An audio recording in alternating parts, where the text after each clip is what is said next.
Lep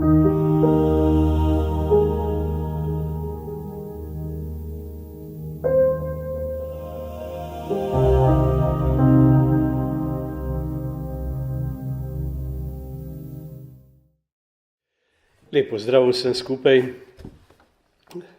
Kot smo slišali že v napovedi, se pravi, spet izhajamo iz tele celovite vsebine, mislim za celotno tole letošnjo duhovno akademijo, ki ima ves čas na nek način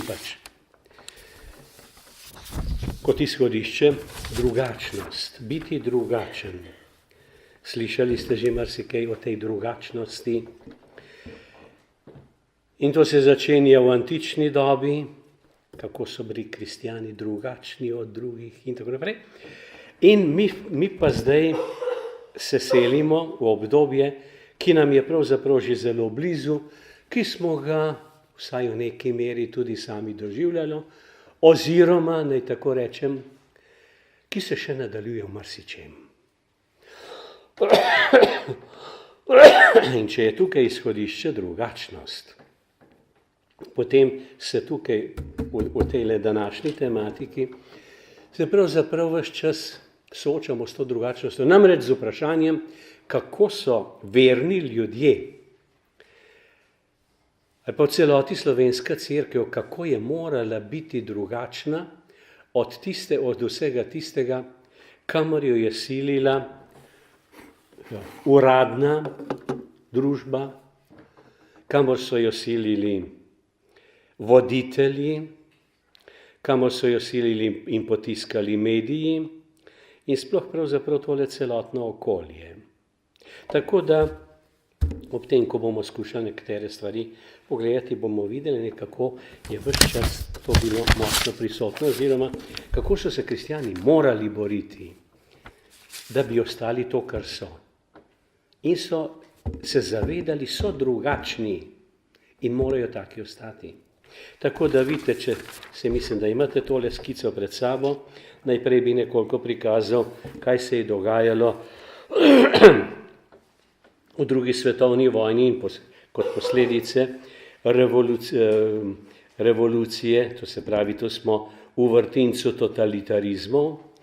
Potem mislim, da je treba opozoriti na to, kar pravzaprav zgodovinopis je doslej praktično sploh ni pisalo, saj recimo, ker imamo raznih zgodovinskih učbenikov, predvsem seveda, kar zadeva zgodovino cerkve, drugi jasno, da še toliko manj.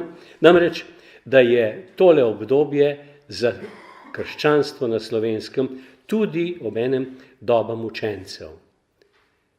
Veliko mučencev je bilo.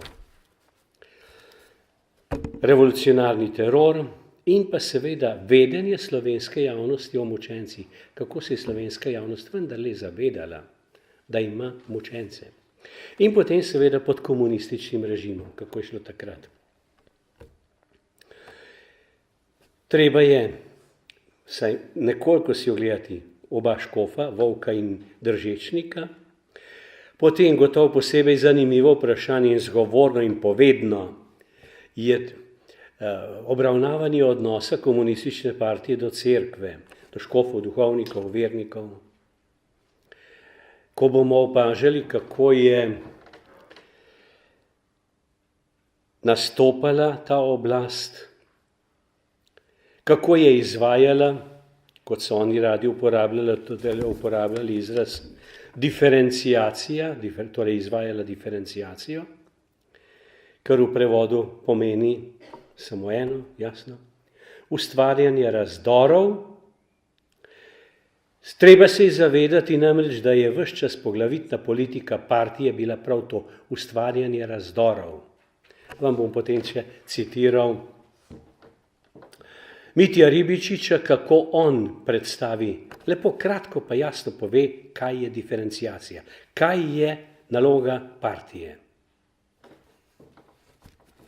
No in potem bomo pogledali seveda, kako je cerkev gledala na novo oblast in kako je potem počasi vse skupaj prehajalo v to obdobje, ki je nam tudi že bližje. Vi veste, pred dobrimi 50 leti je bil drugi Vatikanski koncil, nekateri se ga še spomnite, saj mi, ker nas je starejša generacija, se spominjamo tistih let. Jaz sem bil takrat študent in moram reči, da so bile tukaj, prav tle na naši fakulteti, čudovite stvari, veste, ampak tem kasneje. Ne? Jaz bi šel zdaj kar v tejle prvi točki v vrtincu totalitarizmov. Tu bomo seveda kratko preleteli tale dogajanje, oziroma tako, da si ustvarimo en zunanji okvir. 41. Razpad Jugoslavije, okupacija, Slovenija, veste, zasedena, pa tako strani Italijanov kot Nemcev, kot tudi Madžarov. In te se takoj začenja tudi hajka proti cerkvi. Lejte, Štajerske so takrat pregnali 284 škofijskih in 81 redovnih duhovnikov. Z Gorenjske in Zasavja 205 duhovnikov. Tako da so takrat praktično naši kraji ostali brez duhovnikov in brez rednega dušnega pastirstva.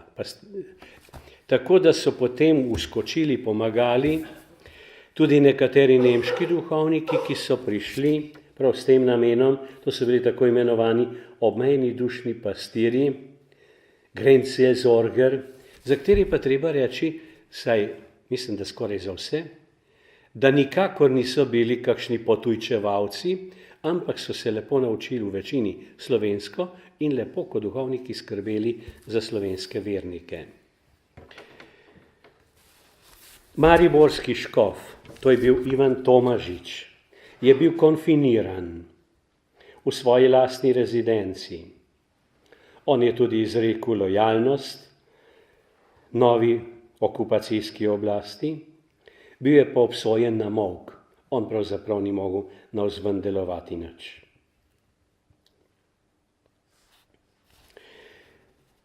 Predstavnik nemške oblasti je zahteval od škofa, da škof izda navodilo, da se od cerkvi odpravi slovenščina.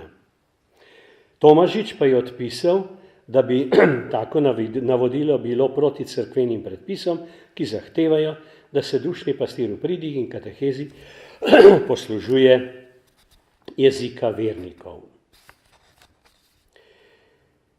Svoje stališče je Tomažič tudi izrazil v pastirskem pismu, kjer pravi takole, da je na tem svetu tako hudo, kakor je sedaj edini vzrok v tem, da se je svet obrnil od Boga in zavrgel krščanstvo. Potem pa seveda govori o tistih, ki so Boga zavrgli in piše, ne velja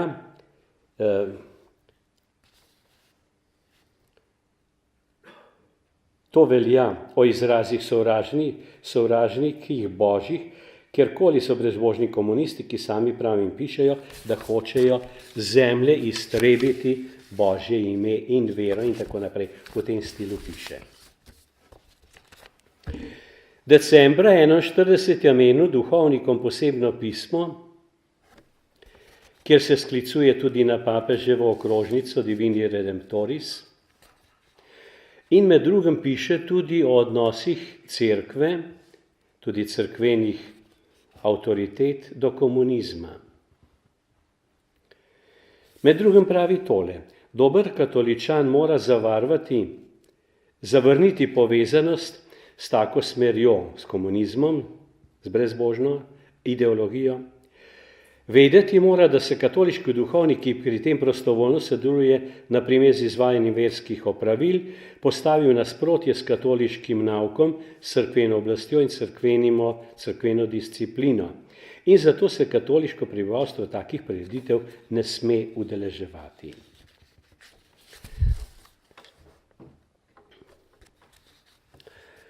Tomažiča zaradi tega takoj omenjam, ker smo znova in znova poslušali, kakšna je bila razlika, in poudarjala so je vedno znova razliko, med Tomažičem in Rožmanom, se pravi škofoma, ki sta delovala v teku druge svetovne vojne.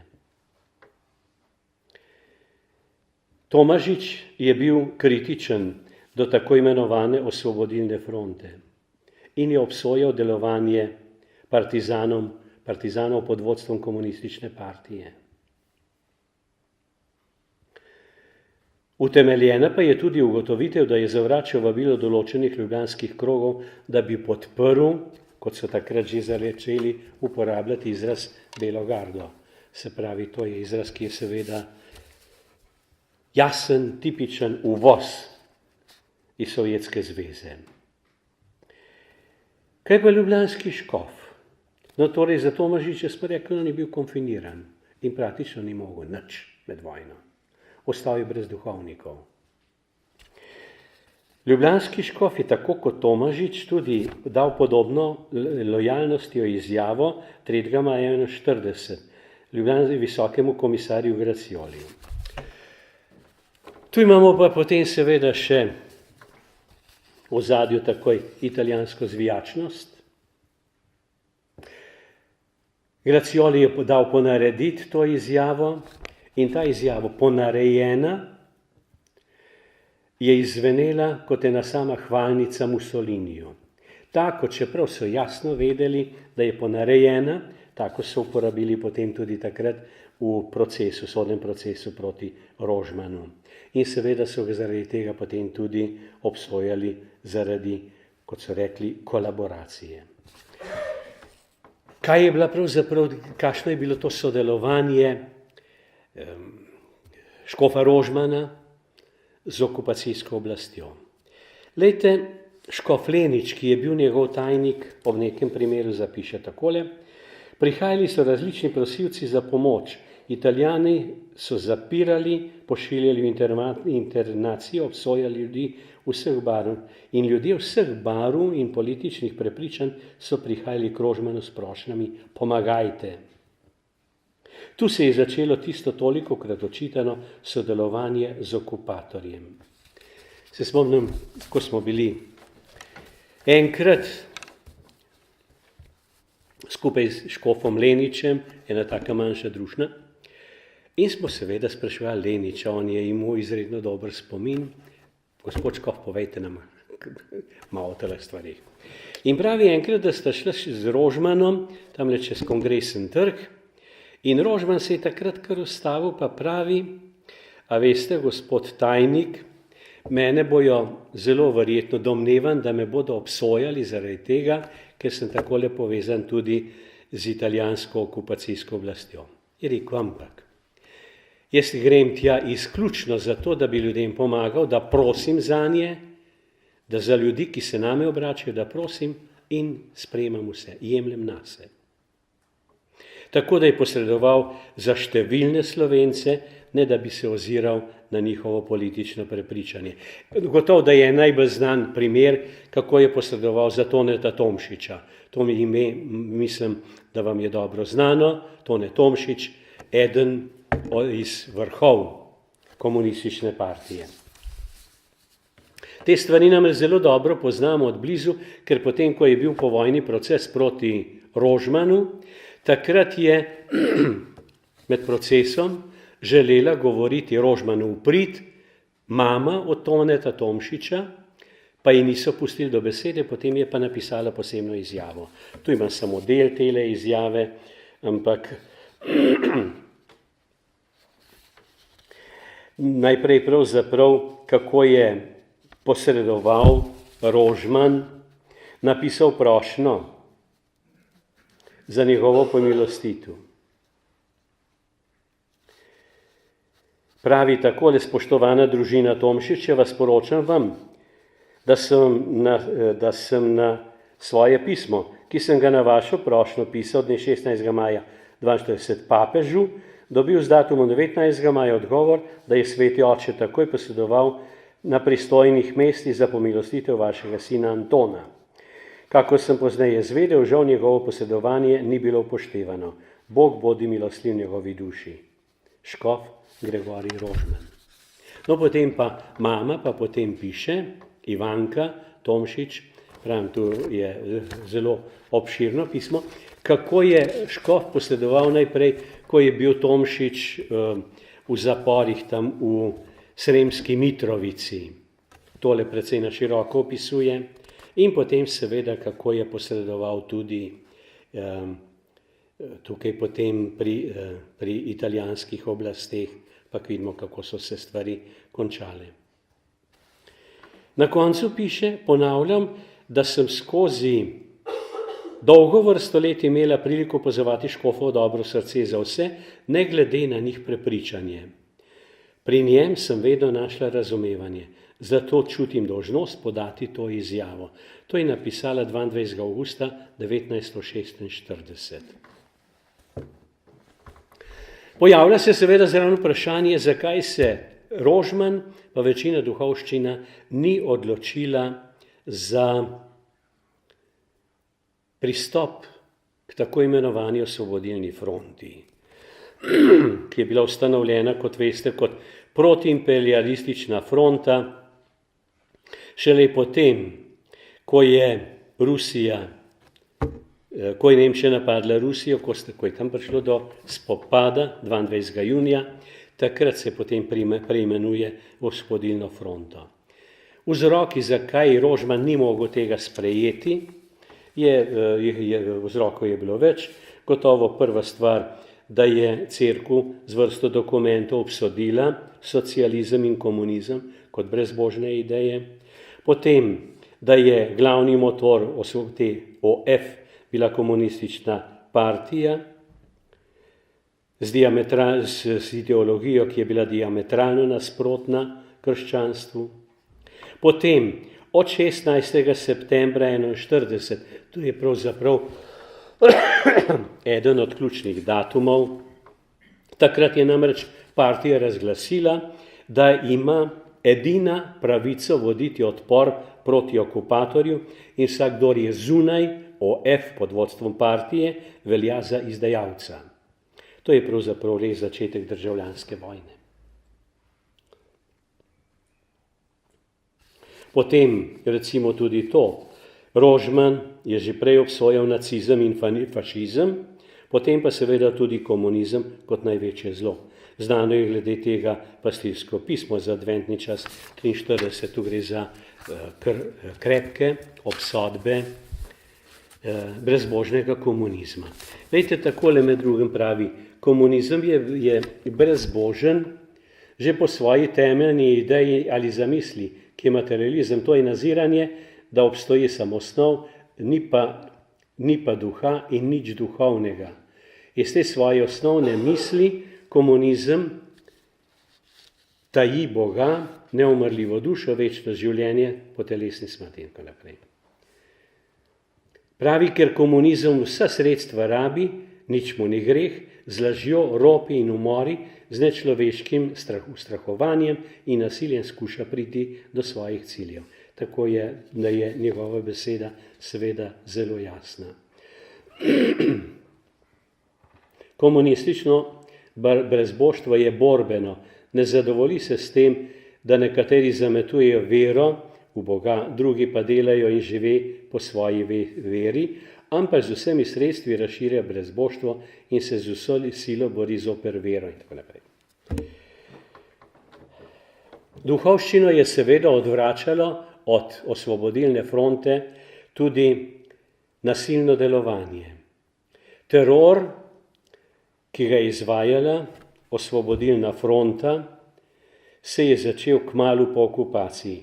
Do konca leta 1941 je tale varnostno-obveščevalna služba, zloglasni VOS, ustrelila 40 oseb.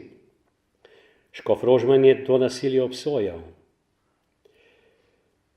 Večkrat je bilo sicer slišati, da partizani niso usmerjeni proti cerkvi, da so jamčili svobodo veroizpovedi, da so imeli katoličani v partizanskih vrstah možnost obiskovati mašo. In res je bilo v partizanskih vrstah nekaj duhovnikov, vendar so bile redke izjeme in še ti so bili upravičeno v stanju strahu. Resnični odnos OF do duhovščine najbolj osvetljuje Kardeljeve besede, ki jih je zapisal 1. oktobra v pismu 42. Ivanu Mačku.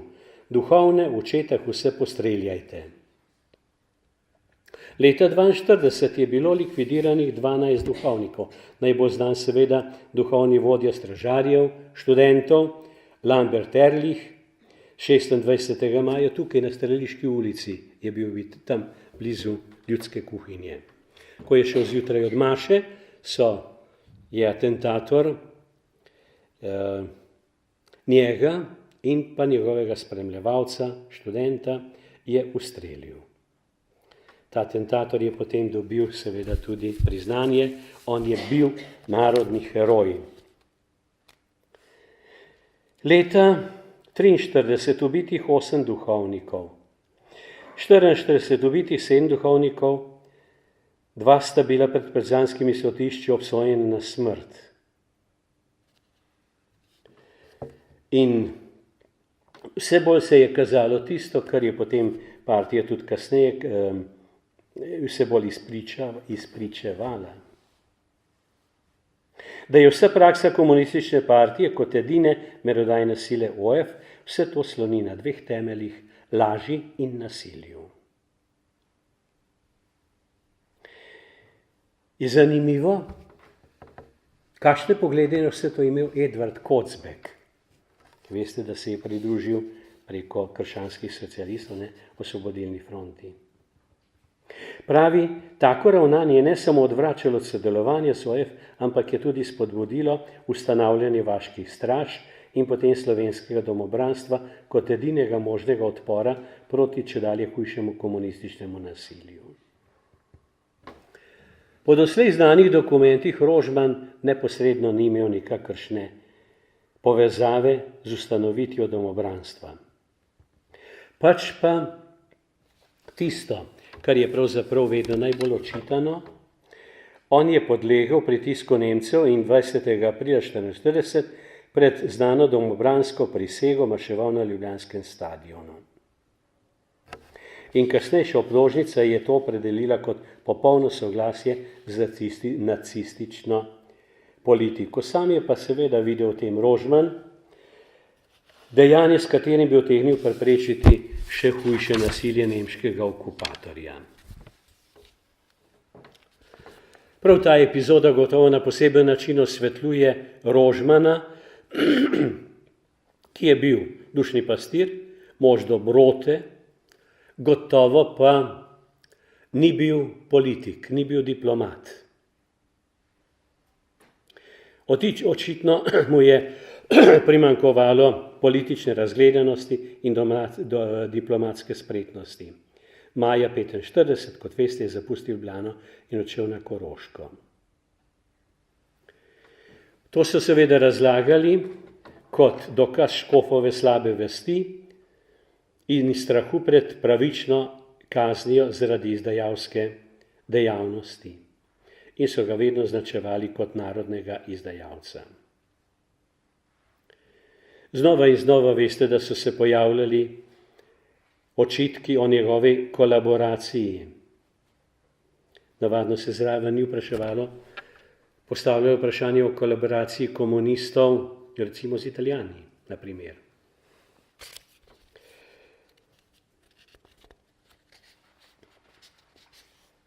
Te stvari mislim, da so zelo dobro obdelane v knjigi, ki sta jo pripravila Tamara Griser, Pečar, verjetno jo Italijani pozna preko njenih spisov, in pa naš kolega France Dolinar o Rožmanu in njegovem procesu. Tole naj sklenem samo s tole kratko mislijo. Primerjati ravnanje Rožmana in Tomažiča med vojno ali celo obsojati prvega sklicevanjem na drugega je popolnoma nelogično, saj sta delovala v zelo, zelo različnih okoliščinah. Prvi je bil izoliran v svojem domu, s tem mu je bilo marsikaj prihranjeno in skoraj brez duhovnikov, drugi pa vržen v dogajanje pod 2 okupatorjema, prav v vrtinec, ki mu kljub vsem dobrim namenom ni bil kos.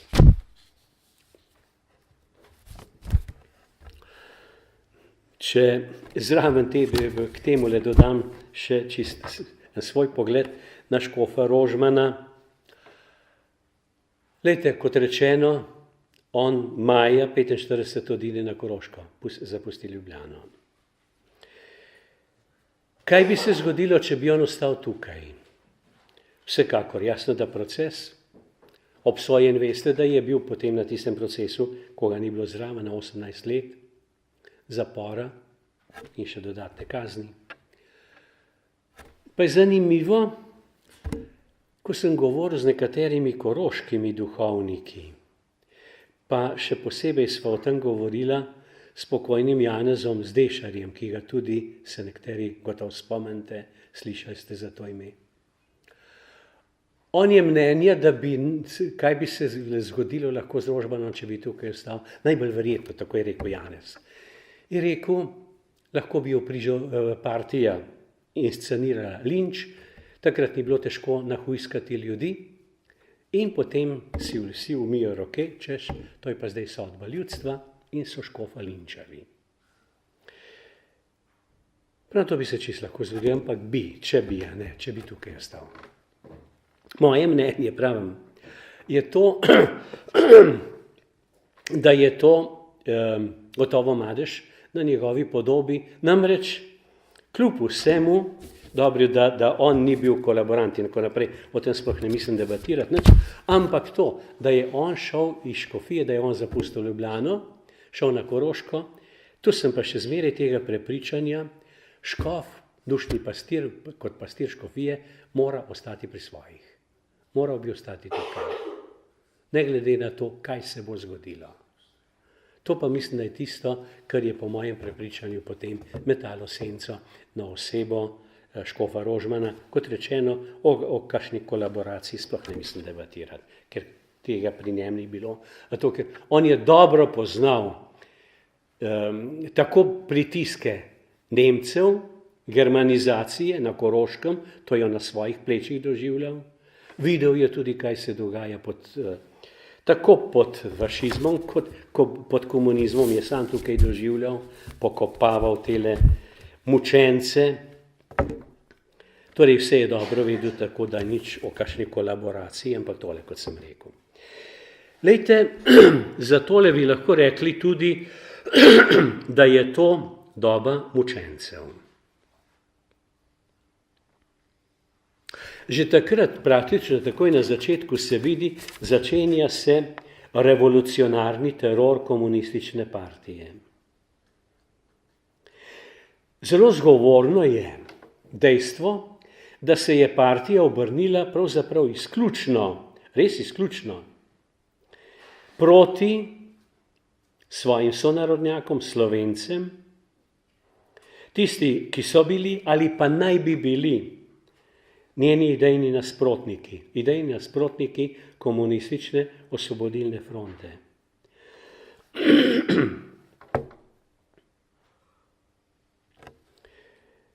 V nekomunističnih slovenskih krogih se je širil strah. Med ljudmi, v cerkvi, v politiki, v kulturi, nihče ni mogel vedeti, kdaj bo on žrtev. 16. marca 1942, po umoru Frančka Župca in predsednika katoliških akademikov Jaroslava Kikla, on je bil ubit, ustreljen 18. marca 1942, ni bilo več dvoma. Mnogim Slovencem je dokončno postalo jasno, kaj je komunistična partija. Kidrič sam je s ponosom govoril, ga citiram, o narodno-osvobodilnem terorju VOS-a, ki se je pridružil moralno-političnemu pritisku vseljudskega osvobodilnega gibanja in pri belem dnevu likvidiral izdajalce ljudstva. In s tem je potrdil prepričanje, da je komunistična, prepričanje tistih, ki so se takrat zavedali, da je komunistična partija pravzaprav zločinska organizacija.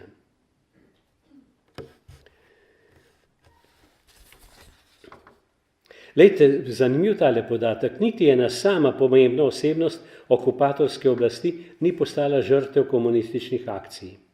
Ko je VOS 10. junija 1942 ubila tajnico ženske fašistične organizacije, to je bila Ariela Rea, je Kardel na to dejanje močno, to dejanje močno grajal. Takole je zapisal: ta akcija je bila v vsakem oziru za nas hudičevo ponesrečena in bo imela težke posledice.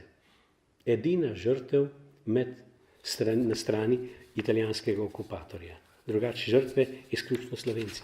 No in to je gotovo, lahko rečemo, da se takrat začenja za katoliško cerkev na Slovenskem doba mučencev, ki se je vlekla pravzaprav kar nekaj let.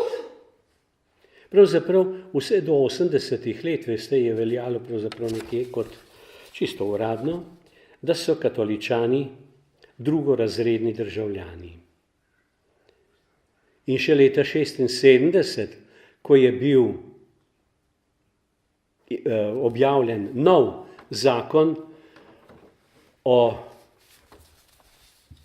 ureditvi, ko se mu že reče, torej naslov je bil pravna ureditev verskih skupnosti, še takrat je bilo treba imeti za kakršnokoli dejavnost v javnosti, kot so temu rekli, moralno-politične kvalitete.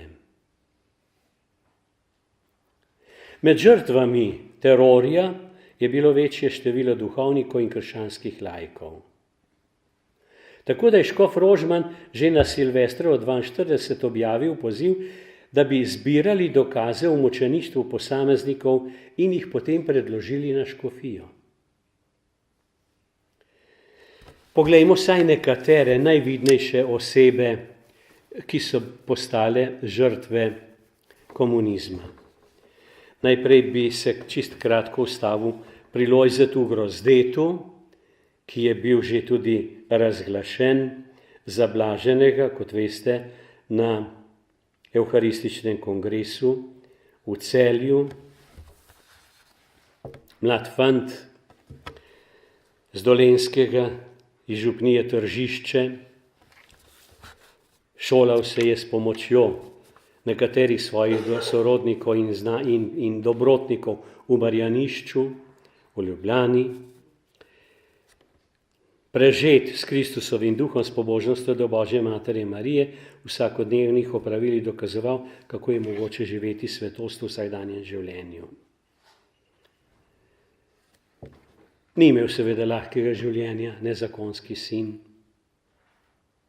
Ampak poglejte, eden od likov teh mučencev naše dobe, to lahko rečemo, to je že naša doba, imamo pred seboj, saj poznate tudi sliko Lojzeta, slika mlad fant, oblečen sodobno, tako kot smo mi danes oblečeni, belo srajco ima kravato, svetnikov navado ne najdete tako predstavljenih, imajo marsikdaj kakšna taka čudna, stara, starodavna oblačila, naj tako rečem. Mlad fant, sodoben. Obenem pa pogledajte ta mlad fant, če on reče, Evharistija je sonce mojega življenja. Pomislite to. Mlad fant. Kako on globoko živi osebno krščanstvo. Tudi njegove pesmi, tudi on je pesnikoval tudi, izžarevajo njegovo globoko vernost. In so jo to dobro zaznavali tudi njegovi sošolci. V božični nedelji 42 se je odpravil iz Ljubljane na Dolenjsko, da bi z domačimi praznoval božične praznike. Zajeli so ga prav na novo leto, 43 partizani, pod obtožbo, da ima domobransko okupatorsko literaturo in da je pravzaprav neke sote kurje so ga mučili in potem seveda tudi umorili. Razglašen za blaženega je na 13. junija 2010. Lejte, v postopku zdaj za beatifikacijo je prekmurski duhovnik Daniel Halas, doma iz Črenšovcev, kaplan v Ljutomeru, Lendavi, skrbel za Slovence, prekmurske Slovence in tudi za Madžare. Ko se je začela druga svetovna vojna, je bil zaprt v Budimpešti, potem so ga spustili.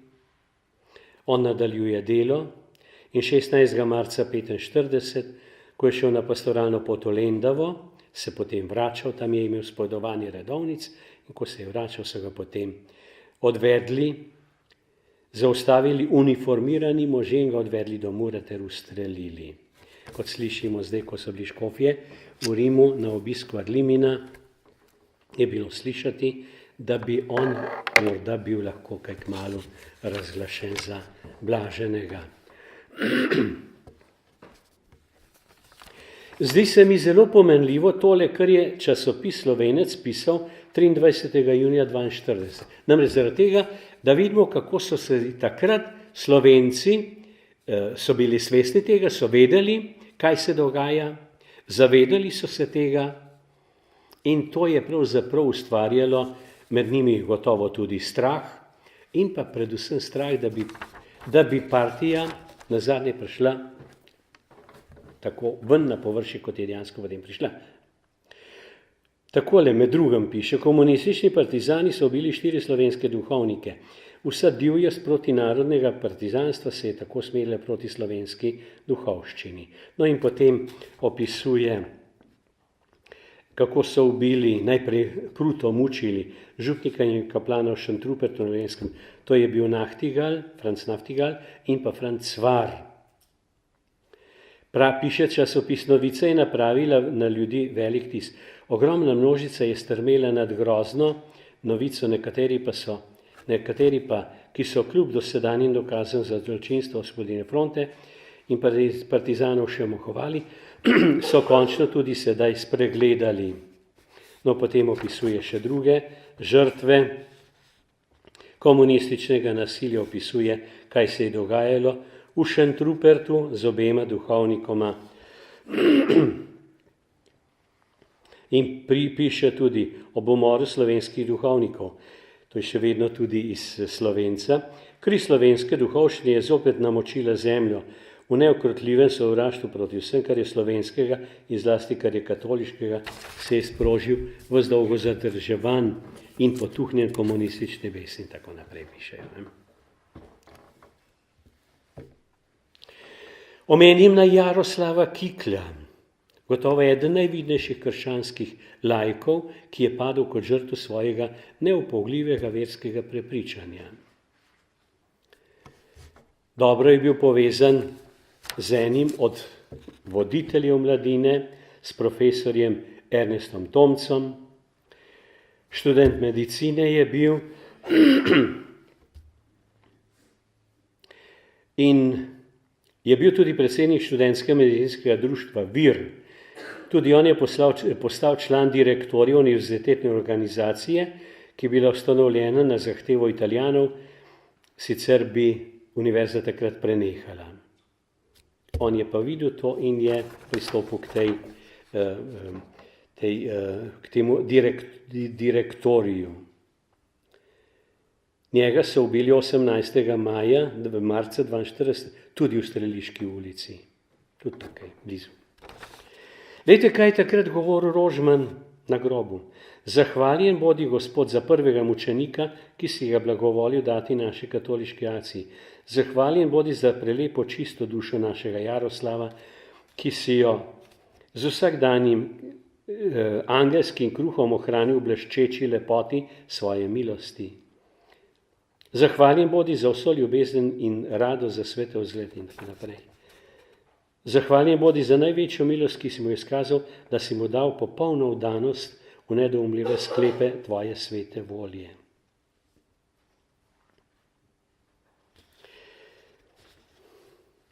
Kardel je konec marca 1942 kar zaskrbljen pisal Titu, da je tudi v Ljubljani prišlo, kot pravi on, do preobrata. Takole pravi, ljubljanski škof je 2 študenta razglasil za krščanska mučenca in sedaj vodi ostro kampanjo proti OF in proti KP.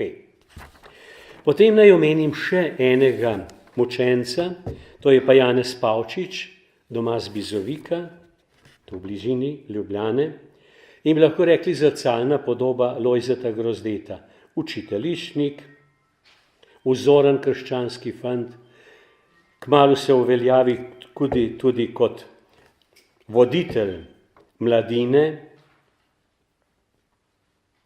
Lejte, zanimiv gotov tak podatek, on se je zavzel posebej za mlade fante, prav mnogo fantov je privedel k rednemu sodelovanju pri bogoslužju in prejemanju obhajila. Takrat je bilo znano, da možje pa fantje k obhajilu kratko malo niso hodili. To pa ne. Da bi jaz šel gor po cerkvi k obhajilu. Ne, sploh ne. Janez Pavčič je svojo skupino začel in je hodil, vsi so hodili k obhajilu. Na učiteljišču sta s prijateljem Vinkom Ravletom bila resnična luč sošolcem. Pristaši komunistične ideologije so to vse težje prenašali in začeli odkrito groziti. Mravlje je tudi izvedel, da je on, pa je Pavčič, pa še nekateri, da so preprosto strani partije obsojeni na smrt. In dejansko so Pavčiča na Binkošno nedeljo popoldne prijeli, ga zasliševali, potem mučili in potem obsodili na smrt, ga strahovito mučili in nazadnje umorili. Lejte, kaj je takrat govoril župnik ob njegovem pogrebu 20. marca 1943, ko so namreč v gozdu so, nekateri so vedeli, kam so ga zakopali, so ga izkopali in potem je bil pogreb. Župnik Košmerl, štempetrski župnik, takole govori med drugim: danes stojimo ob tem grobu prevzeti z globokim spoštovanjem pred Bogom, vladarjem sveta, pred mladim mučenikoma v dvojini, ki sta padla kot žrtvi vere v Boga, v resnico in pravico Božjo. Obdarjena z lepimi darovi duha in srca sta bila požrtvovana dana Bogu, cerkvi in svojemu narodu. Janez in France, naša mučenika, častitelju, nam bo vedno iz roda v rod vajin grob. Obširno seveda o teh mučencih lahko najdete v zborniku, zelo obširen zbornik je, pod naslovom Palme mučeništva, 450 strani ima, čez 240 oseb tam obravnava, pa so duhovniki, bogoslovci, redovniki, redovnice, nekaj tudi vernih laikov. Kot vam je morda znano, zdaj se vendarle pripravlja tudi postopek za razglasitev blaženih, da bi ti bili mučenci razglašeni tudi za blažene. O teh razmerah je zelo podrobno pisala tudi Tamara Griserjeva, morda kdo pozna njeno obširno delo Cerkev na Zatožni klopi. To govori o 881 duhovnikih, redovnikih, redovnicah, bogoslovcih, ki so šli skozi sodne mline partijskega enoumja, povojne Jugoslavije, sodnega brezpravja in zakona ulice. Jaz sem pred časom, to je pravzaprav že kar lepa leta od tega, sem spodbudil študente in so se 3 javili na moj predlog, da pripravijo eno dobro diplomsko nalogo, 3 so potem skupaj delali, da pobrskajo v srednjih slovenskih časopisih, to je bil Poročevalec, Ljudska pravica in pa Mariborski vestnik, kaj pišejo ti časopisi o procesih proti duhovnikom. Na to me je pa spodbudilo en članek v Gorenjskem glasu, ko piše o mojem domačem župniku, to je župnija Šmartin pri Kranju, kako je bil obsojen, češ da je povezan z emigracijo, da prenaša pošto in orožje in take stvari, in je bil obsojen, tako da takrat, ko sem se pripravljal za Birmo, sem bil takrat tokle velik, 6 let star, ko sem šel v Birmi. Takrat je bila taka situacija, to so rekli, to je zdaj ta zadnja Birma, Birme nikoli več ne bo. In so nas poslali vse pram. Jaz sem bil star 6 let, župnika pa ni bilo doma. V zaporu sedel. In proti članek me je spodbudil in so fantje napisali, moram reči, odlično diplomsko nalogo. Preprosto samo to povzeli, kaj pišejo ti časopisi o teh procesih. To, da imamo na Slovenskem po vojni številna morišča, to vam je več kot dobro znano. Pa poglejmo še naprej, kaj se je dogajalo potem pod komunističnim režimom, ko se začenja po vojni, ko pride na oblast komunizem. Najprej čisto kratko o škofu Antonu Vovku. Veste doma, z Vrbe na Gorenjskem, Pranečak, Franceta Prešerna, leta 40. škof Rožman imenuje za stolnega kanonika, on je bil do takrat župnik v Tržiču.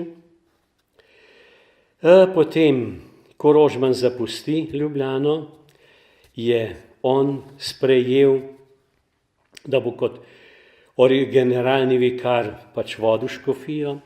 Leta 15. septembra 46. ga papež imenuje za naslovnega kardiškega škofa in pomožnega ljubljanskega. S tem je on dejansko prevzel ljubljansko škofijo, vodenje ljubljanske škofije. Po Rožmanovi smrti 59. on potem postane rezidencialni škof ordinarij. 61. Janez 23. povzdine ljubljansko škofijo v nadškofijo in Vovk je potem tudi prvi ljubljanski nadškof. Tudi sodeloval je tudi na prvem zasedanju drugega Vatikanskega koncila. Prevzel je seveda vodenje ljubljanske škofije v izredno težkih razmerah. Eden od takih momentov, ki je gotovo nekje najbolj stal zapisan, ko se čist neposredno nanaša na Vovka. 20. januar 1952, ko so ga v vlaku na železniški postaji v Novem mestu polili z bencinom in zažgali. To je bila gotovo seveda huda stvar. On je čutil potem stalno te posledice tega atentata. Ob vseh teh pritiskih je on skušal ohranjati oziroma delovati pastoralno, kolikor se je dalo. Ustanovil je recimo več novih župnij, prenovil stolnico, prepotoval, se pravi, ko gre za tele uradne obiske po župnijah, se pravi uradne vizitacije, je prepotoval celo škofijo, bil priznan govornik. Predvsem pa on je marsikaj tudi zapisal. On je ostal mož pokončen, nezlomljiv, mož trdne vere, mož zaupanja v Boga, nobena stvar ga ni zlomila. Res, če za koga se ga reče, bil je pravi dedec, veste, nobena stvar ga ni zlomila. Nobena stvar. Je še takole rekel mačku Matiju, enkrat na telefonu, maček ga je po telefonu nekaj klical. Se predstavil, da je maček, potem pa, a se vi nič mačka ne bojite? Volk je rekel, ja, kdaj se je pa še volk mačka bal? Skratka, veste, on je ostal pokončen. In to veste, da je zdaj tudi se odvija postopek za njegovo beatifikacijo. Upajmo, da bo uspelo to. Jaz se ga sam tudi osebno spomnim, verjetno se ga marsikdo še od vas spomni, kaj? Meni je on seveda tudi birmo, takrat nekaj sem bil takle mulček.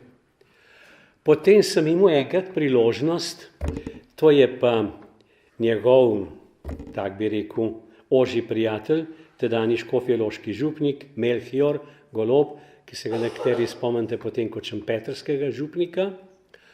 On je enkrat takole organiziral, tako rečem, obisk pri škofu Vovku, smo bili moj oče, pa brat, pa jaz smo bili pri Vovku, nas je sprejel. To je bilo čisto na kratko, to se razume, no? Ampak jaz sem bil takrat takle pobičan, jaz sem takole gor gledal škofa Vovka, ko smo se pozdravljali. Pravi mož neupogljive vere, zaupanja v Boga. enkraten. In taka svetniška oseba, kot je on, pravim za moje pojme, vrhunec. In če bo enkrat to uspelo, da bi on bil razglašen za blaženega in za svetnika, pravim, potem bi Slovenci dobili res enega takega, veste, močnega svetnika. Vi veste, oziroma se vam je znano, da pred leti so objavili, Arhiv Slovenije pa Škofija, so skupaj sodelovali, so objavili pod naslovom V spomin in opomin njegove zapise o zasliševanjih. On je bil neštetokrat zaslišan, pridejo zvečer, pride udba, tamle na Škofijo, pozen zvečer, ga odpeljejo, navadno v Tacen, in potem zasliševanje, tudi mučenje, fizično mučenje, nekaj ur, in zgodaj zjutraj, v zgodnjih jutranjih urah ga pripeljejo nazaj. Škof je to zapisoval in še danes je pravzaprav nejasno, nihče ne ve, kdaj in kako je on to zmogel in predvsem, kam je on to skrival, ker so bile preiskave, to kar pride 15-20 oznavcev na Škofijo in premečejo vse do zadnjega papirčka, vse. Njegovih zapisov niso našli. In to je objavljeno in pravim, če take stvari človek bere, potem se večkrat bolj od blizu seznanje, kaj se je takrat dejansko dogajalo. Maksimilijan Držečnik, mariborski škof, je seveda živel v podobnih razmerah. Velikokrat doživljal šikaniranje, zasliševanje, zastraševanje. Bil je pa tudi edini od slovenskih škofov, ki se je udeležil vseh 4 zasedanj drugega Vatikanskega koncila. Slovensko Primorje. Tu so seveda dogajale stvari, predvsem najprej, kar zadeva cerkveno upravo. Del slovenskega Primorja, kot veste, pa je spadal pod Goriško škofijo, pa pod Reško, pa pod Tržaško, Koprsko in tako naprej. Jaz vam ne bom tega omenjal, kako se je to spreminjalo in kako so se vrstili razni administratorji. Vsekakor potem leta 1964 se to združi v tole administraturo, apostolska administracija za slovensko Primorje, leta 1977 je pa potem ponovno vzpostavljena koprska škofija. Kakšne so bile razmere za cerkev v temle obdobju? In tu imamo, moram reči, pravzaprav dokumentov kar nekaj, čeprav dobro veste, da je potem tamle, ko so se začele tele demokratične spremembe, da je takrat partija, ki je, kot se reče, sestopala, čeprav je še zmeraj gor, je takrat na veliko uničevala arhivsko gradivo, ampak marsikaj se je pa le ohranilo. Veste, zanimivo, Arhiv Slovenije izdaja zdaj že vrsto let, seveda več kot 20 let, izdaja publikacijo z naslovom Viri. To je periodična publikacija, številka 15 virov prinaša, to je ena sodelavka tam z arhiva pripravila, zapisnike sej izvršnega, da bom jaz citiral, politbiroja Centralnega komiteja Komunistične partije Slovenije. To so sejni zapiski. In to je zapisano tako, kot so oni govorili. Vse je bilo stenografirano, vse to se je ohranilo in to imamo danes, to danes lahko beremo. Za leta 45 do 54. Najprej bi pa še citiral Edvarda Kocbeka. 17. aprila 1947 piše v svojem dnevniku: Partija nastopa vedno bolj neizprosno proti cerkvi. Pravi, da je slišal, da se zdaj meče sestre Notre Dame iz Ljubljane, ravno tako šolske sestre v Šiški, salezijance na Rakovniku. Pri Ničmanu, torej trgovina z drobnimi nabožnimi predmeti, so razbili vse verske ekipe svete podobe. Prepovedano se po cerkve denarne zbirke, razen za tekoče cerkvene potrebe.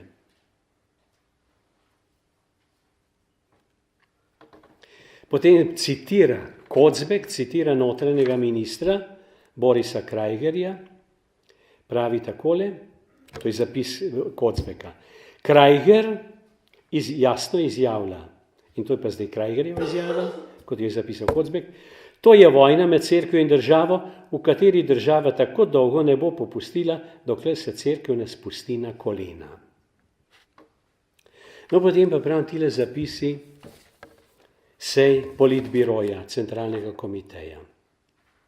Tu se je sestavilo seveda najožje partijsko vodstvo in tu se je oblikovala partijska politika. Tu so bili stalno, saj nekateri ne vedem, Franc Leskošek, Boris Kidrič, Ivan Maček, Vida Tomšič, Lidija Šentjurc, Viktor Avbelj, občasno Aleš Bebler, potem od decembra 1945 tudi Stane Kavčič,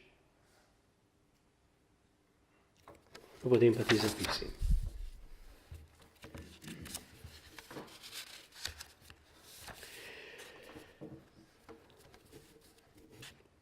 Zelo značilno kaže odnos partije do cerkve, konkreten odnos do škofa Vovka. Tega so imeli pravzaprav najbolj na piki. Škof Vovk, kot sem že prej omenil, imenovan 16. oktobra 1946. Vovk se je potem želel predstaviti oblastem, da se predstavi kot ljubljanski škof. Sicer takrat samo administrator. Pa od vlade ni dobil niti odgovora. Notranji minister Krajger pa ga je sprejel skupaj z Držečnikom 23. oktobra. In potem imamo tele zapise. Krajger je takoj bruhnil. O kakšnem imenovanju novih škofov nismo bili nič obveščeni, prepričan sem, da tudi centralna vlada v Beogradu ne. Na ta način se bodo odnosi med nami in cerkvijo lepo slabšali. Potem nadaljujem. Vi niste primerna oseba za škofa. Že več kot eno leto ste na čelu ljubljanske škofije, pa niste nič doprinesli k zbližanju, nasprotno, pokazali ste se vse kaj drugega. Rečem vam naravnost in imenovanje odklonite, sicer boste imeli težave. In ves čas oblast da vedeti, da teh dveh škofov prosto ne priznava. Še 6 let po imenovanju, to je 10. novembra 1951, Krajger obema škofom Vovku in Držečniku zatrdi takole, citiram Krajgerja, pripominjam, da se pogajam z vama le kot z državljanoma, kajti vajine škofovske posvetitve mi uradno še nismo priznali. Zato poslujemo z različnimi župnijskimi uradi, z različnimi duhovniki posebej in jim odgovor dajemo. Moramo poslovati tudi z vami kot državljanoma osebno, na vajne uradne dopise pa odgovora ne dajemo. Ribičič, tudi še kasneje, to je bilo 5. junija 1952 na nekem sprejemu, pravi, mi se z vami uradnih zadev ne moremo pogovarjati, ker vas ne priznamo. Če imate kaj osebnega, povejte, drugo naj si uredi vsak sam. Šele poleti 1952 zunanji minister o škofu Vovku spregovori kot o ljubljanskem škofu. Kratko poglejmo tele zapise centralnega komiteja, to so kar po vrsti po letih, jaz sem nekatere ven potegnil pa izbral. Prvič na tem forumu govori o cerkvi 2. junija 1945, po točko splošno. In tu so samo res taki telegrafski zapisi. Vida Tomšičeva, problem duhovščine, konflikt s sistemom duhovščine, ki do sedaj z nami, konflikt s patrom Romanom, to je Roman Tominec. organizirati kampanjo proti Rožmanu in duhovščinu, ki je zagrešila proti narodni časti. Besedo so imeli Maček, Kardelj in Kidrič.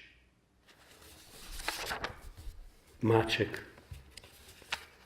Nujno potrebna linija proti duhovščini, ki ima že določeno linijo, razširijo na podružnice, zahtevajo, da dobijo dovoljenje za poučevanje verouka. Kardelj, vprašanje cerkve je edina resna nevarnost. Ne pustiti, da gredo župnije brez dovoljenja. Ni interesa cerkve frontalno toči, treba je strogo ločiti cerkev od države. 46. je imel eno dvodnevno, se več sej, ampak recimo junija, Marinko, zavedati, tu samo kakšne delčke lahko preberem, zavedati se moramo, da bomo imeli dolgo in trdovratno borbo, da se je treba na njo sistematično pripraviti. Pri nas smo duhovščini preveč popuščali, ni bilo enotne borbe po okrožjih, kar se posebno jasno vidi pri poučevanju verouka in drugih raznih verskih obredih. Najti moramo primerne oblike borbe in to s propagandnim razkrinkavanjem in tako naprej. Potem Maček spregovori, da kako je treba biti nepopustljiv, kje se kaže aktivnost duhovnikov, pravi, imajo duhovne obnove, imajo duhovne vaje, tu misli na misijone. Potem se udeležujejo, imajo svoje sestanke na ravni dekanij. Udeležba se je po nepopolnih podatkih vernikov pri bogoslužju dvignila tudi do 50%. Potem imamo mnogo primerov, da hodijo v cerkev člani partije, to jih je še posebej žulilo. Potem duhovniki iščejo zveze s takimi ljudmi, ki po svoji službeni dolžnosti prihajajo v stik z množicami, učitelji predvsem. Prirejajo parade za birme in tako naprej. Potem Vida Tomšičeva seveda. Lejte, potem pa povzame Maček. Lejte, to so pa njegove znamenite besede. To je pa treba dobesedno citirati. Takole pravi Maček. Ideološka borba proti verskim predsodkom bo dolga in ostra, ter je pri nas najbolj težka, ker so Slovenci najbolj veren narod, ter bo to šlo skozi generacije. Radejev v neki priložnosti je rekel, hvala tovariš Maček, krasno ste opredelili slovensko vernost. 47. izdajo posebno navodilo, kako ravnati, kakšen odnos imeti do cerkve. Najmočnejši politični in ideološki nosilec nam vseh sovražnih sil v Sloveniji je duhovščina, okoli katere se zbirajo kulaški elementi in tako naprej. Protiljudska duhovščina je izkoristil te svrhe nedeljske pridige, Marijine kongregacije, katoliške akcije, kot protiotež našim delovnim izletom in nedeljskemu udarniškemu delu organizira romanja, božje poti, procesije. Organizira večdnevne protikomunistične pobožnosti. Kakšne so bile, ne vem. Vprašanje vzgoje je tudi bistvo zadnjega pastirskega pisma, reakcionarna duhovščina in tako naprej. Prav tako skuša duhovščina uveljavljati svoj vpliv med mladino, od osnovne šole in tako naprej. Razkurilo je pastirsko pismo škofa Vovka, 23. januarja 47. Kocbek piše 47. junija 1747. Te dni premišljujemo o verskem in cerkvenem vprašanju. Vsi ženski redovi so morali iz Ljubljane, nekatere nasilja z milico, ki jih je deložirala. Pri tem so se dogajali nevšečni barbarski prizori. Hujše je to, da se daleč za njimi v pisarnah in komitetih izraža premišljen načrt režima, ki ga označuje zelo vezana, nesproščena demonija. Cerkev na vse to začuda mirno in zadržano molči, kar ni majhen izraz moči živcev in duha. Te dni so se začele nečedne igre z bogoslovjem, predvsem z mariborskim. Tu mislim, da je treba pripomniti, gledajte, tole izganjanje redovnic iz Slovenije. To je eden od tako jasnih pokazateljev, ki se pravzaprav znova in znova se je kazal, da so bili slovenski komunisti daleč najbolj znotraj Jugoslavije, najbolj po domače reči zaguljeni, zadrti. Na Hrvaškem, v Srbiji še zdaleč ni bilo tega. Glejte, kakšen pokazatelj je to? Usmiljenke recimo v Ljubljani vodijo praktično vse bolnice. Jih izženejo, one se niso uklonile zahteve, da ne bi smele več delovati kot redovnice, izženejo jih. In kam so šle? Na Kosovo in v Srbijo. Veste, kje so v Srbiji delovali? V Belgradu. V Belgradu so imeli velik samostan slovenske redovnice tam na Višegrajski ulici. To je nekaj 100 metrov više gor, je bila pa, oziroma ne vem še, tako imenovana VMA, Vojno-medicinska akademija. Bolnica, v kateri so se zdravili najvišji oficirji JLA, generali, polkovniki in tako naprej. Tam so stregle, tja so poklicali, povabili slovenske usmiljenke. Slovenija jih je pa izgnala, slovenska partija.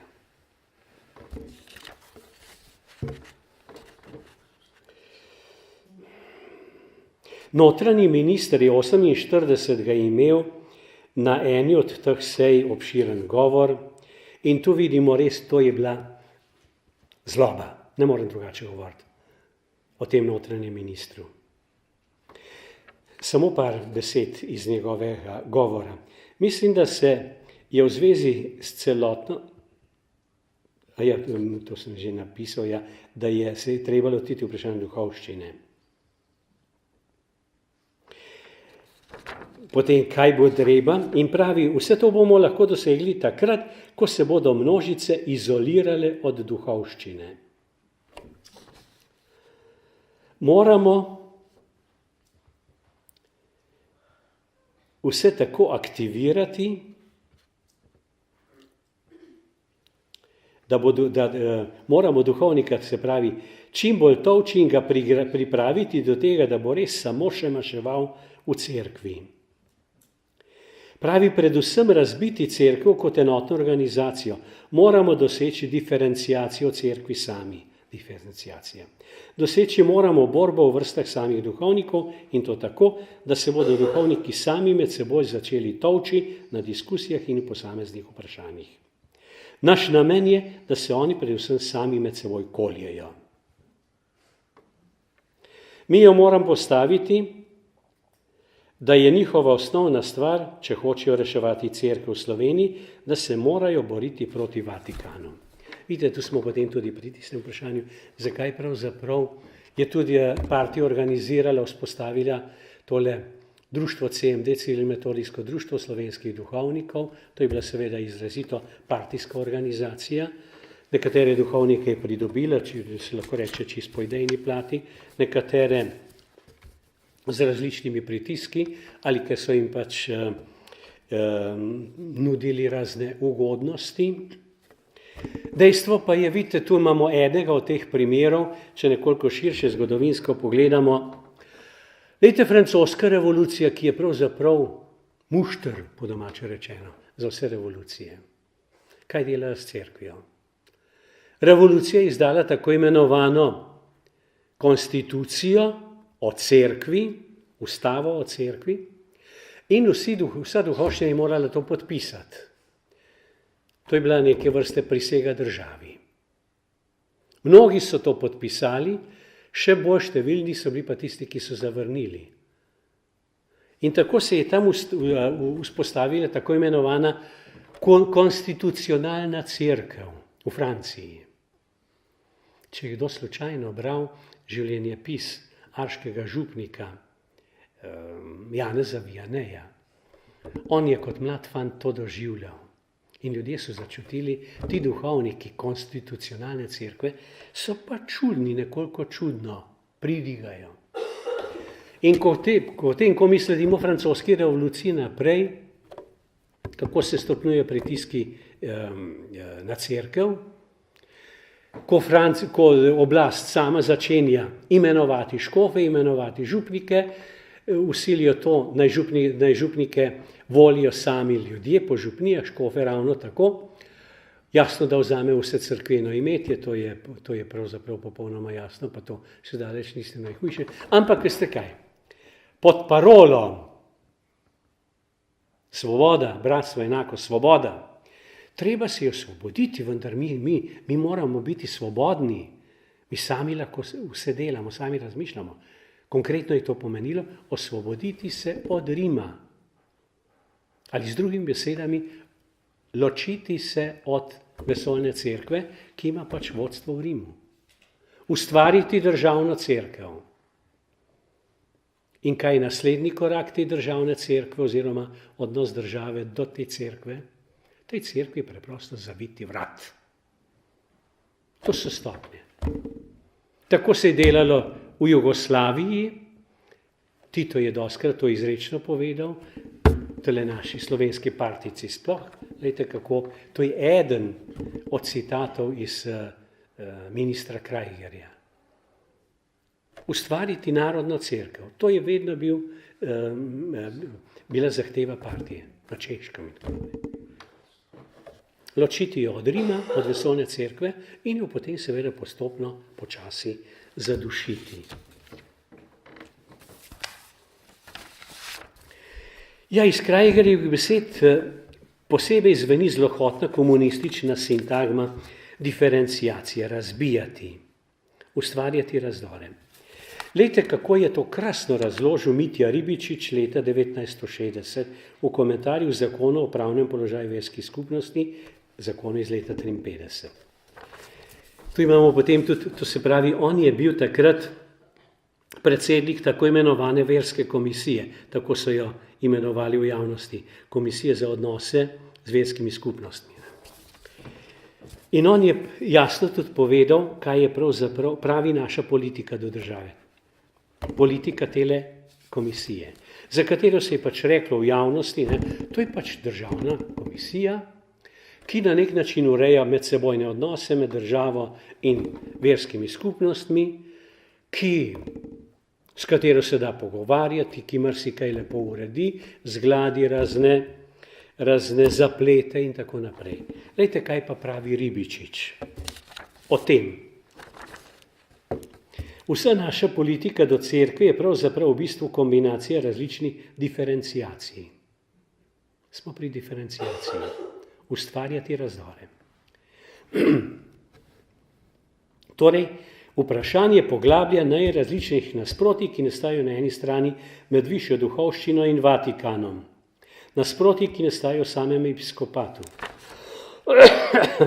kjer slovenski škofi odigrajo pozitivno vlogo, ker usmerjajo jugoslovanski episkopat v to, da vzema odločno stališče do dalmatinskih škofov, ki so najreakcionarnejši. Dalje, diferenciacija med samimi tremi škofi, od katerih mariborski škof igra najpozitivnejšo vlogo, kot škof, ki je bil izgnan, z najbolj čisto preteklostjo. Nadalje, diferenciacijo med neorganizirano duhovščino, ki je sovražno nastrojena, pa med duhovščino, ki je organizirana v civilmetodijskem društvu.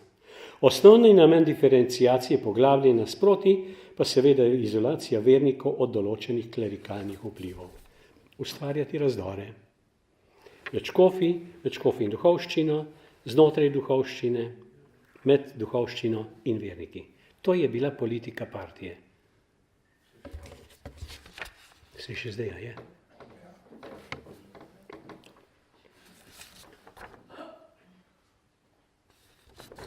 No, tu Krajger seveda potem še naprej govori, kako je treba delovati in postavlja vprašanje, ali je tako dejanje koristno za razbijanje, pravi za nas je ključnega pomena to, ali je neko dejanje koristno za razbijanje duhovščine in Vatikana ali ne. Potem se nadaljuje 49., 50. Pouk v šolah.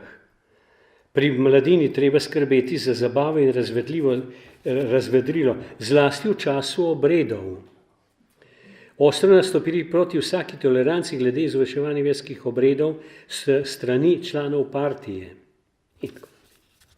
52. plenarno zasedanje centralnega komiteja.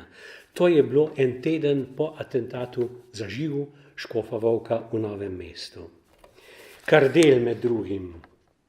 Kadar ljudje počnejo take stvari, zažig škofa, se mi tovariši dejansko nekoliko smejemo v zadregi, poleg tega pa nekoliko tudi v zadovoljstvo, da so nekje zažgali škofa.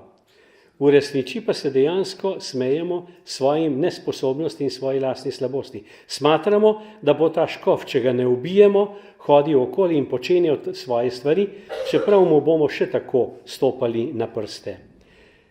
Ni tovariši stvar v tem, da delamo take drobne trike med ljudmi. Odzveti moramo politično bazo in je samo v tem naša zmaga. Cerkev moramo politično razkrinkati in jo postaviti, potisniti zdaj v cerkev, kajti cerkev naj ostane tam, kjer je.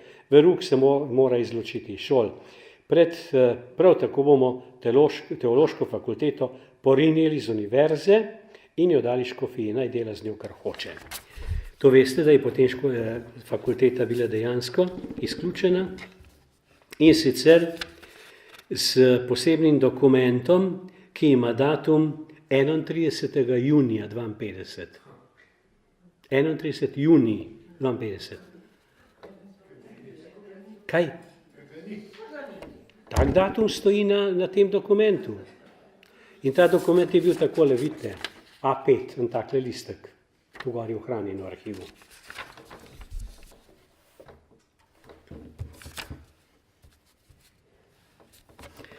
Koliko je že kaj, moram malo pogledati, da ne bom preveč.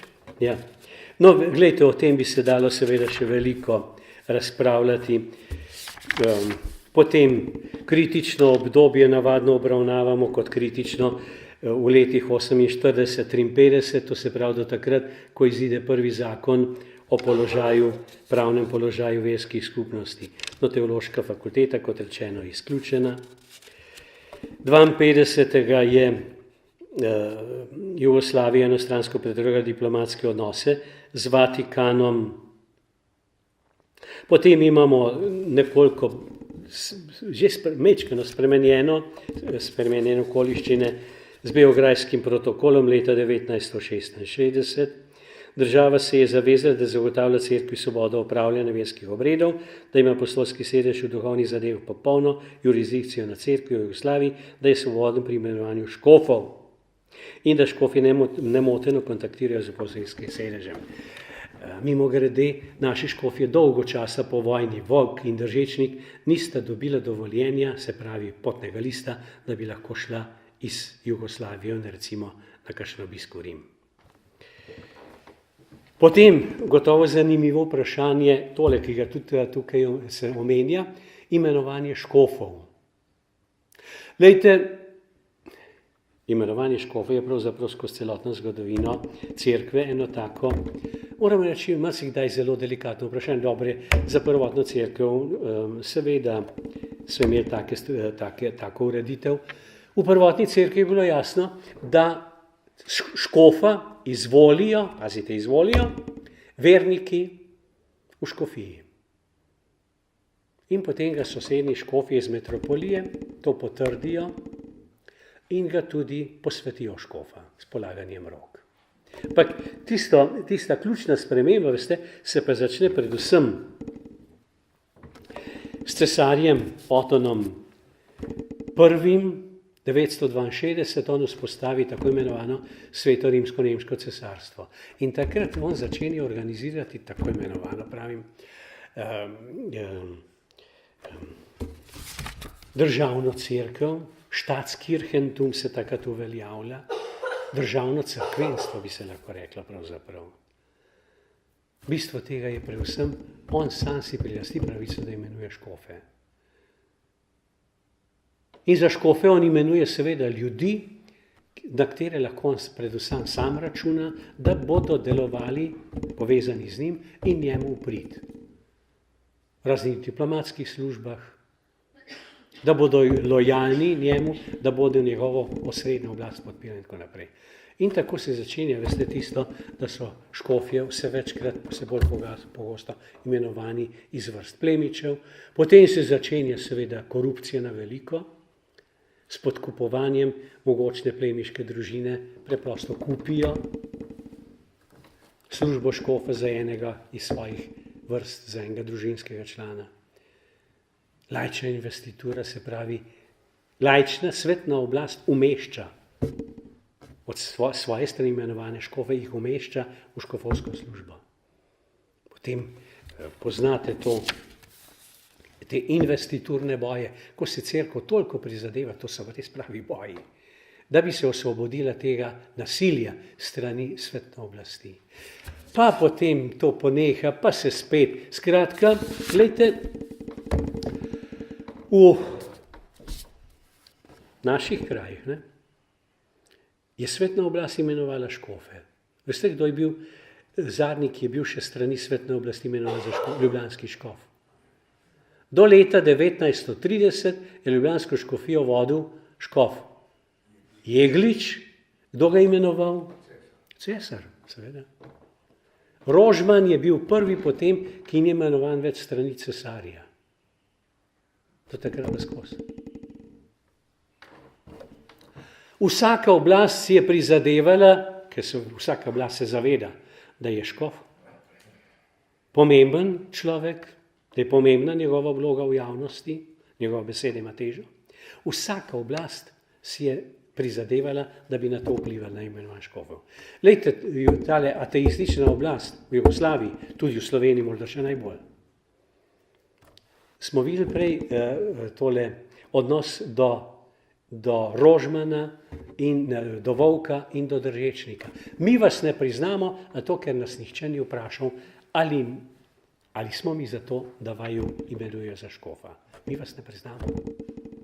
Oni zahtevajo, da zraven pravzaprav sodelujejo pri imenovanju teh škofov. Ja, no, kot rečeno, se vendarle začnejo določene stvari premikati in po 50 letih, oziroma tako v 50 letih prejšnjega stoletja, se začnejo oživljati posamezne stvari nekoliko vsaj.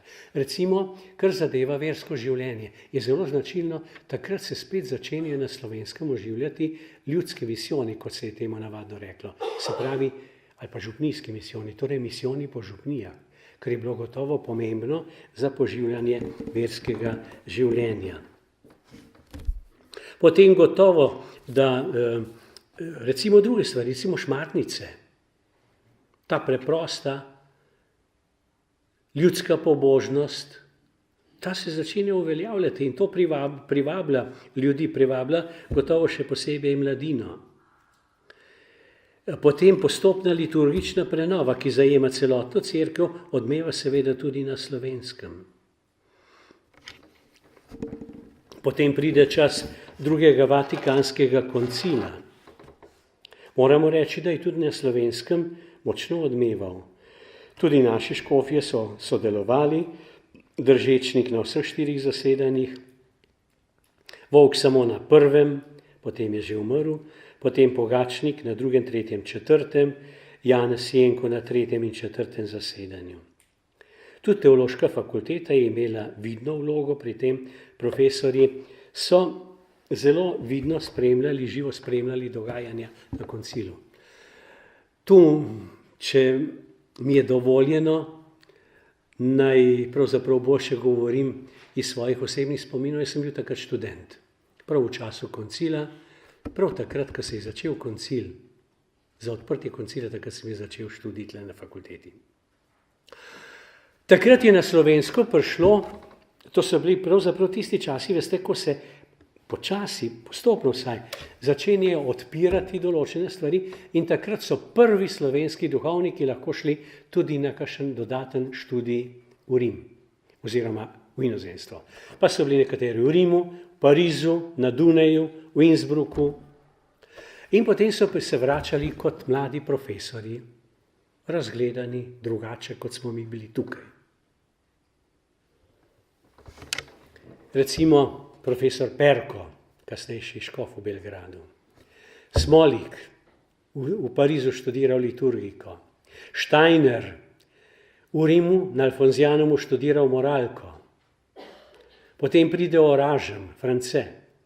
Potem pride Rode, ko sem jaz bil v predzadnjem letniku študija, takrat je Rode prišel, ko sem jaz v 6. letniku še poslušal kot profesorja. Grmič. Torej nekaj teh mladih profesorjev, to je bila taka poživitev. Veste, ti ljudje so imeli, jasno da, prijatelje zunaj, ki so študirali, dobivali tudi literaturo od teh prijateljev in tu se je delalo, veste. Sproti, kakor hitro je koncil objavil nek dokument, recimo prvi dokument je bil Konstitucija o svetem bogoslužju, profesor Strle, Anton Strle, ime vam je gotovo znano, ki je stanoval tamle gor, odličen latinist, on je sproti prevajal. In takrat seveda s tiskom ni bilo kakšnih možnosti, saj na začetku ne, smo marsikaj mi bogoslovci razmnoževali na ciklostil takole. In poglejte, profesor Smolik, ki se vrne z Pariza, on nam predava liturgiko na temelju tele koncilske konstitucije o bogoslužju. Potem pride konstitucija, dogmatična konstitucija o cerkvi. Odličen dokument o cerkvi. Kaj cerkev pravzaprav je? Spoznavati bistvo cerkve. Strle ga prevede, takole bi rekel, na hitro, res hitro. Perko je napisal 30 strani komentarja. Se razmnoži to in Perko potem predava. Mi, ki smo tole doživljali, vam rečem, to so taki spomini, se ne da povedati. Kako je bilo to na fakulteti živahno, koliko se je delalo, koliko je bilo ene sproščenosti, ene odprtosti za vse to. In to je bilo razgibano, veste, razgibano. Bogoslužje. Recimo, pa se začenja potem počasi, prije od tega, da se uveljavi tudi bogoslužje v slovenskem jeziku. Veste, kakšna sprememba? Za tiste, ki smo to doživeli, prav nepojmljiva sprememba. Pa potem taka zunanja, seveda čist vidna sprememba, da se oltar postavi, da se obrne proti ljudem. Nekateri so rekli zoper ljudstvo, pa ki vendar je bilo proti ljudstvu obrnjeno. Mi, ki smo bili v Štepani vasi, bogoslovci kapucinski, mi smo to hitro odeli, župnik je bil k sreči, človek, nam je pustil proste roke. Tako da smo marsikaj, mi smo kar postavili oltar noter. Seveda, eno mizo, to je bilo vse improvizirano, ampak smo imeli oltar.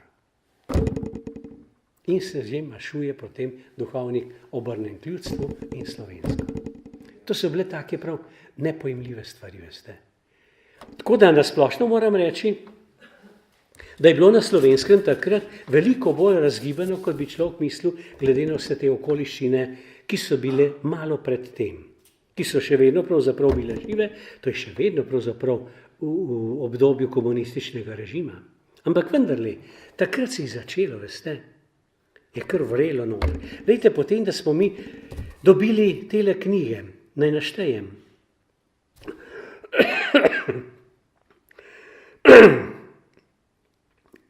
Prenovljen obrednik v slovenskem jeziku.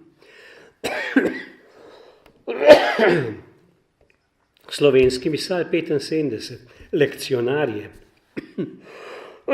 že 71, brevir v slovenščini, 76, 77, potem razne pesmarice.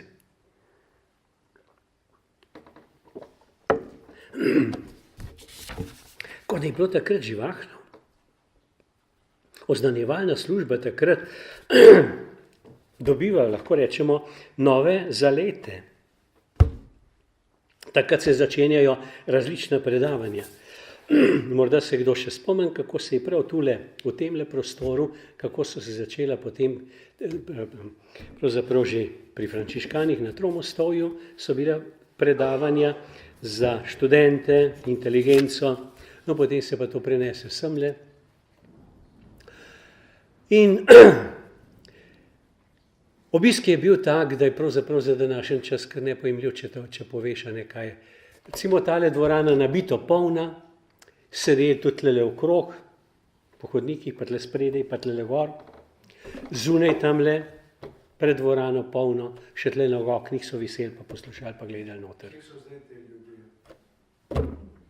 To se pa sprašujemo, kaj je ostalo od te katoliške inteligence, ki se je imela za katoliško inteligenco.